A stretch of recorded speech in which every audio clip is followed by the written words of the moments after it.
C.S. Lewis's book, The Lion, the Witch, and the Wardrobe, an evil white witch has the land of Narnia under a spell, which means that it's always winter, but it's never Christmas. Can you imagine? Imagine the world in first century Israel, shortly before Jesus' birth. It feels like it's always winter and never Christmas as well. But instead of a white witch, it's the Romans who are the problem. There's an economic crisis. There's political corruption. There's poverty. There's racism. There's high taxes. And you want hope. You want something to believe in. You want the promised Messiah from the Old Testament. You want Christmas to come. But it feels like it's always winter and it's never Christmas. Imagine how they felt. And think about it on a personal level. Zechariah and Elizabeth. They want a baby. It's been years. Decades. They're getting old and no baby. All of their friends have had children that have grown up and left home, but for Zechariah and Elizabeth, it feels like it's always winter and never Christmas. No baby. Imagine how they feel. Our discouragement and our disappointments may be different from those of Zechariah and Elizabeth and different from those in ancient Israel. But our pain, our struggle, our disappointment and discouragement can be no less real. Let's face it, 2020 has been a difficult year for most of us. And we wonder if there's going to be a Christmas at all this year. We don't have to imagine what it would feel like to have it being always winter and never Christmas. We know what that might feel like. And as we begin Advent, this time when we prepare for Christmas, whatever Christmas is going to look like this year, it's good to remember that we're not the first people who are looking for hope and peace and joy and love in a world of despair and division and hatred and fear. Perhaps for the first time in a long time, we can resonate with the feelings of hopelessness and bitterness and anger and disappointment of Zechariah and Elizabeth and the Israelites in the first century. Is there any hope? People back in those days realistically saw little or no hope. It had been years, decades since God had done much of anything in the history of Israel. 160 years earlier, Judas Maccabeus died. He was the last one who had delivered Israel from her enemies. The last one that they had seen brought any hope. Since then, it had been a story of suffering and occupation and economic crisis and poverty and racial injustice. They were discouraged, they were afraid, they were frankly disgusted and profoundly sad. Zechariah and Elizabeth saw little hope. They were getting old. The fact that they had no children was a matter of public disgrace. In their theology at the time, if God had not blessed them with children, then they must be terrible sinners. And so the whispers would have gone around the community. What had Zechariah and Elizabeth done so wrong that God was cursing them in this way? You can imagine that years of gossip had taken its toll. They were discouraged. They were disappointed.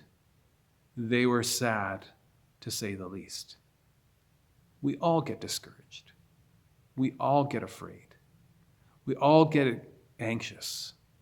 We all get disgusted now and then. We all get sad. By month's end, there's more month than there is money in the bank account. We try to be perfect parents, but we still lose our temper. We'd love to pray more regularly, but days go by before we realize we haven't prayed at all. We'd love to see hope, but we fear that the light at the end of the tunnel is an oncoming train.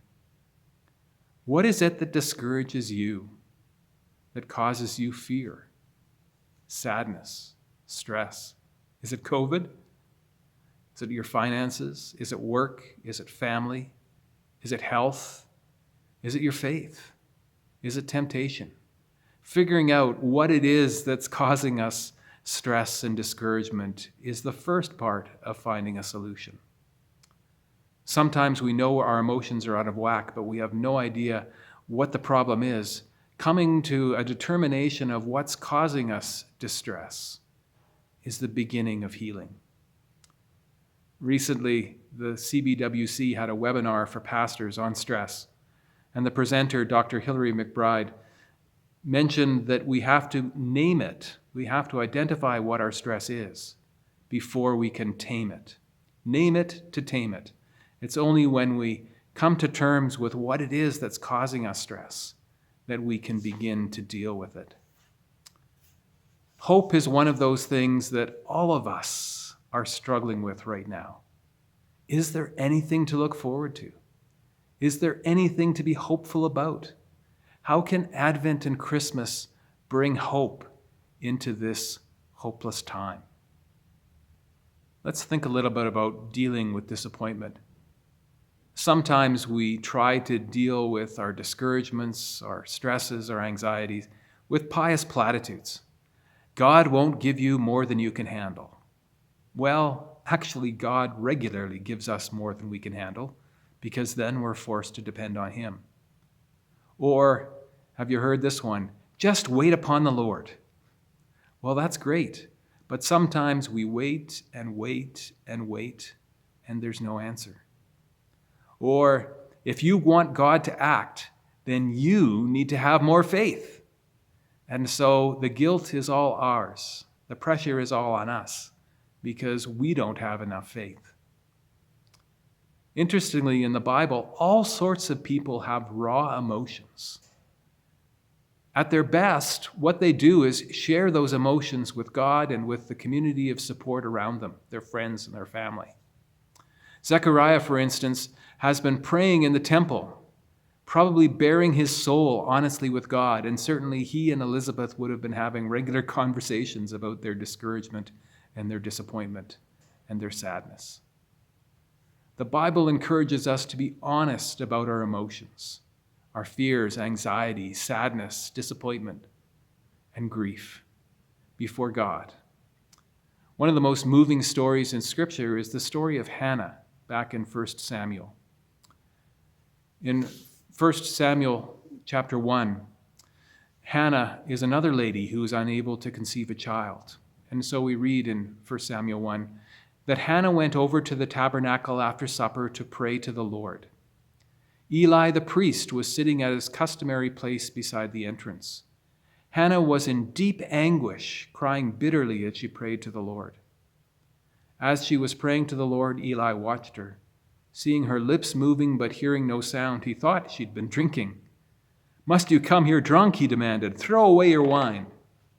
"Oh, no, sir," she replied. "I'm not drunk, but I am very sad, and I was pouring out my heart to the Lord. I've been praying out in great anguish and sorrow." "In that case," Eli said, "cheer up.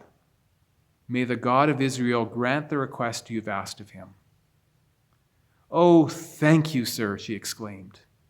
Then she went back and began to eat again, and she was no longer sad. Sometimes, like Hannah, we need to pray out in our anguish and our sorrow, in our grief and in our sadness. We need to talk with trusted friends, in her case, Eli. The good news is that God hears those prayers because he hears all prayers. We can pray about our struggles. We never see Jesus turning people away who are having a difficult time. In fact, we see Jesus reaching out in love and compassion to those who are struggling, to those who are sad, to those who are grieving, to those who are discouraged, to those who are lonely. Jesus welcomes us no matter what. We can pray about anything at any time. As we make our way towards Christmas, and Christmas will come in some form or other over the next few weeks, we can come with our burdens and our problems. We can lay them before Jesus. No pretense, no pretty packages trying to pretend everything is all good and well in the world. No grand promises, just ourselves with our struggles, with our discouragement, with our fears and anxieties, with our disappointment, with our sadness. And we are welcome.